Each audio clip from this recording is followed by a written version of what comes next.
welcome back to EAK TV. I'm delighted to have Ian Gauci with us, the founder of GTG Advocates and the Caledo Group. Hi, good afternoon. It's a pleasure to be here. Thank you for having me. How are you enjoying Decentralized 2018 so far? Well, I'm quite surprised. It's my first time here, but the conference is top-notch and even the environment is vibrant. Yeah. I understand you had a talk earlier on at one of the stages. What was that about? It was about blockchain and GDPR. Actually, quite an interesting topic, and even the panel was very, very well versed with the topic. So whereabouts are we with GDPR and blockchain? Oh, GDPR is something new. Blockchain is something old, but DLT now conceptually is something new as well. So I think on both ends it's works in progress and a lot of patience. Yeah, for sure. So tell me then, GTG Advocates, Caledo Group, what's going on with these two companies? What are you guys working on? I think we're working on something which is a little bit groundbreaking. So particularly coming from the legal point of view, we created a unit which has an intersection of an economist, because we have economists as well in the group, technology, we have Abdallah and his team, so computer scientists, and then we have legal people. So there we anticipate that we can give a holistic view to our clients. Lately as well, we added a marketing component, PR and marketing component, which is quite innovative. So I think that we are slowly building up capacity, building up a vehicle that will cater for the digital economy services in the future. And when do you think our viewers will hear about the new marketing and PR department to the Caledo Group? I think it's already there. We just need to iron up the little bits left pending, but I would say that in a month's time it would be fully transparent and operational. Obviously the Caledo Group, I mean, that was working out of Malta, and obviously Malta being the blockchain island right now, obviously it's got legal certainty and a regulatory framework in place. What types of blockchain companies are you seeing moving to Malta? Like, is it any specific types, or is it just anyone across the whole ecosystem? Or well, let me pause a little bit before I answer. So in Malta, even though we're dubbed as the blockchain island, we are for innovation. So irrespective of blockchain, it can be DLT, it can be a chain without blocks, we're in for innovation. Yeah, sure. So from that end, we're seeing a lot of companies with a lot of interesting innovation. So we're seeing a lot of development. We're lucky that even in Caledo, we have previous regulator who was the ex-CEO of the MGA. I have done pretty much a large chunk of regulation, being in MCA before. I am the advisor for government, so I advise as well on the policy, on the new laws. I advise both authorities, the Malta Digital Innovation Authority and the MFSA, and Abdallah. Abdallah is the policy advisor as well from the technical front, so he's a technical expert. So there, at least from those three factions, we are seeing in each respective field a lot of new companies, outfits. So we have ICOs, I have seen ICOs, exchanges, wallet providers, custodians, blockchain as well, DLT platforms, okay, who are looking into certifying the platform in Malta as well to get recognition. So interesting stuff, some interesting stuff. Yeah. So I understand the government is working on new bills to pass in the AI space. Are you also involved in that? Well, let's say that before drafting the bills, right now government is looking into crafting a policy.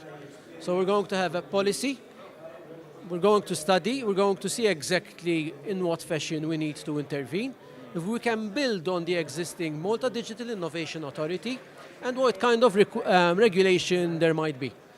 I think that both myself and Abdallah will be involved in this. Yeah. Abdallah is already a member of the task force, if I'm not mistaken. So what were the major challenges and hurdles faced for the Maltese authorities when they were drafting the regulatory framework? I would say that one of the major challenges is undoubtedly reputation. So you need to have repute, you need to build repute, you need to keep that repute. And that is something which is at the back of our minds when we're drafting legislation. Now, that leads me to something else. Okay, when you draft law, you check regulation, you check what are the positives, what are the negatives, what are the benefits, what are the repercussions, and you meter how you're going to intervene and if it is required that you intervene. When we intervene, however, you need to meter as well if you have adequate capacity to intervene, and if you have adequate skill set, people who can cover the supervisory requirements. I think that would be the major challenge for us in Malta. And it's not only in Malta, but Malta we're small, it's everywhere. Because we're speaking about something which is innovative, there is no regulation on which you can peg, there are no directives, so we are to a certain extent leading the way. We're speaking about something which is innovative in itself, so even there you can't have somebody who will say, listen, I have 3-4 years of experience, irrespective of from where he might come. So even that is a shortcoming, and we are limited as well because we're a small country.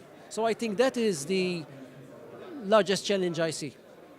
So how then does Malta regulate, but then not but not stagnate like innovation?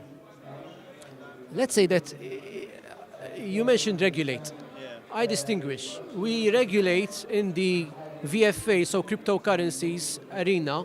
Yes, we regulate, and we regulate heavily. Yeah. So we're putting a very robust framework, we're putting a very robust structure, and very onerous. Because we need quality operators, we need to install certainty, and we need to make sure that if Malta is doing something, its repute is untarnished. So that is the first, and then we regulate. And that is for the interest of the consumer and the technology itself. Because if something happens and there's a backlash on technology, which is the LTE blockchain, that can affect innovation. Now, specifically on innovation, however, we do not regulate blockchain.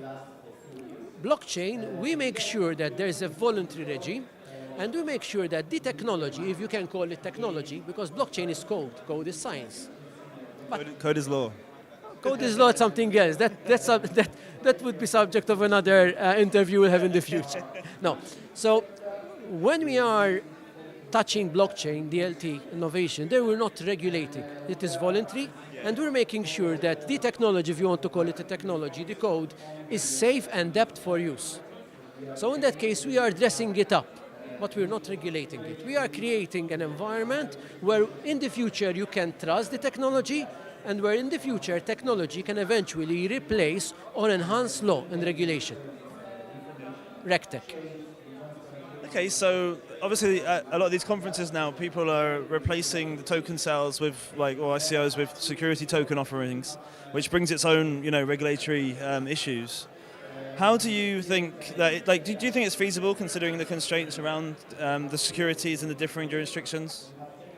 I would say that STOs are an evolution of ICOs. And we had cases as well where ICOs, depending on the particular equity that they wanted, they had what is called a side letter, where if they wanted funding, the people who funded, requested equity in the company. So you have a side letter, irrespective of the ICO, they will take equity. I would say that a lot of that equity will come, so the money will come when people can have a stake, and people can participate in the profits, in the shares of the company. So there, STOs give the ICO arena a little bit of more trust, a little bit of more purpose. Now, ICOs are already to a certain extent where countries are regulating, they are already becoming expensive, because regulation is expensive. I think STOs, given that they would fall squarely on financial services, predominantly MiFID, financial instruments, yes, they are costly, but there is already a framework. There is already certainty. We already have the concept of, for example, dematerialization of securities through a ledger, because we're introducing as well, we're replacing a paper ledger with a blockchain ledger, okay? So I would say that, yes, initially it might be a little bit cumbersome, but as we go along, as the system sort of finds its feet, I think that STOs will be the rule of the day. I don't think that we were going to have a lot of ICOs. Okay. So as a lawyer, do you believe that there's some intricacies in your role that could eventually be replaced by a blockchain solution one day? Well, again, more than blockchain, it's innovation, it's code, it's automation. So automation you might touch as well on AI, automation. It's not me, it's even Professor Susskind said it. There are certain tasks, irrespective of your question, which should not be done by lawyers, even young lawyers. If certain tasks can be automated, a law firm is a business. So if it can be automated and you can have better economies of scale and scope, so be it. I would say that through blockchain, when blockchain becomes the big data, when through blockchain, even AI, smart contracts can siphon out certain data which is ascertainable, so it's not garbage, okay? A lot of the normal spade work which is done by lawyers will be redundant. Even smart contracts which would build on deterministic factors from that data would have template contracts in the future which would replace our word contracts right now. So I would say that from that angle, a lot of the redundant work which is done by lawyers right now will be replaced. And even the knowledge, the more there is publicly available knowledge, and that includes legal knowledge, so the more you digitalize, even in a semantic way, so it's not only digitalizing, make it in electronic format, but in a semantic way, machine readable as well, and you give it a purpose.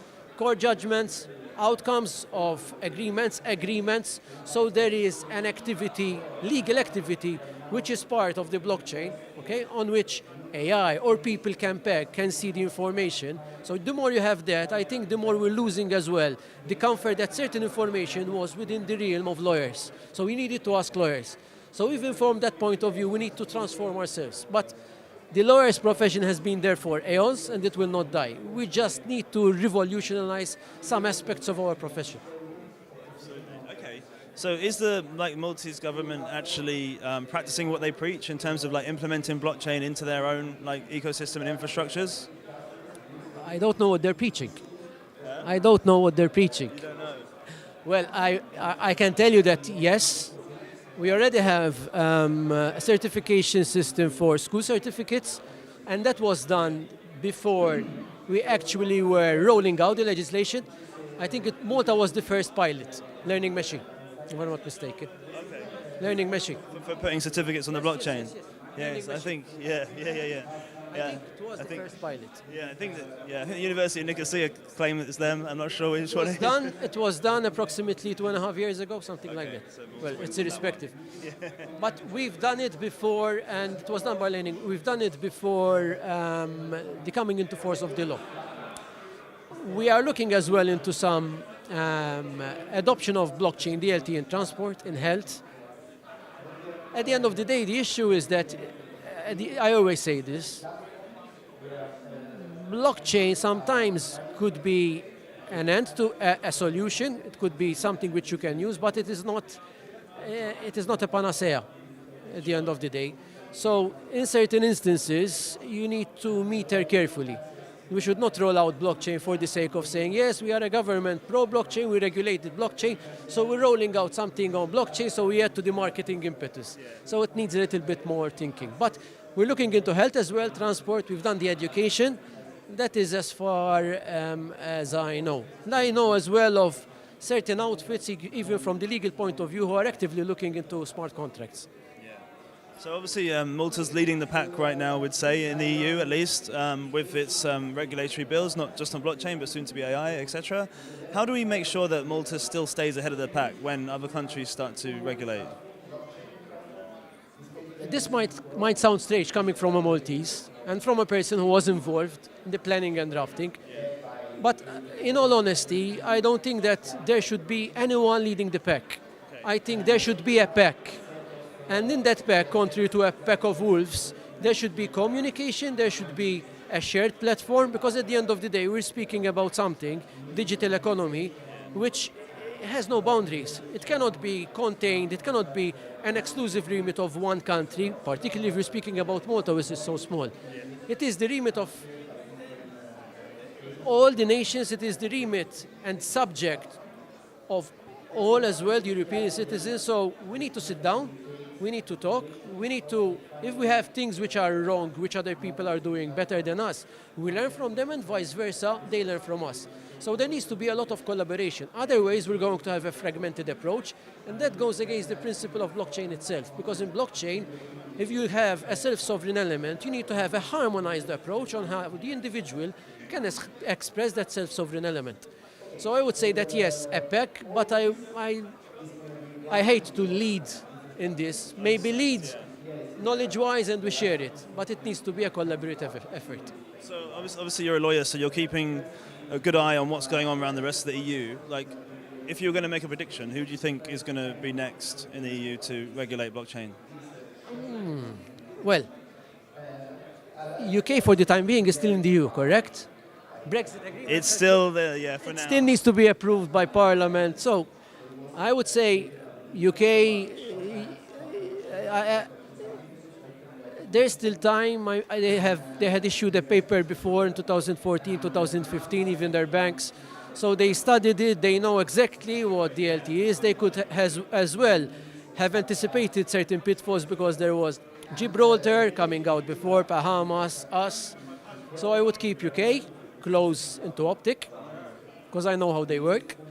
France has, it's a different regime from ours, but I laud the French people because then the community, I've been there 3 weeks ago, they seem to have their act together, they seem to have a very clear intent and they want to propel the French crypto and blockchain economy, which is good. I hope that they think as well of Europe when they're doing that. So I would say that for the time being, and then there's Estonia. Estonia has always been there. It's a leader. I mean, it's a bit nation.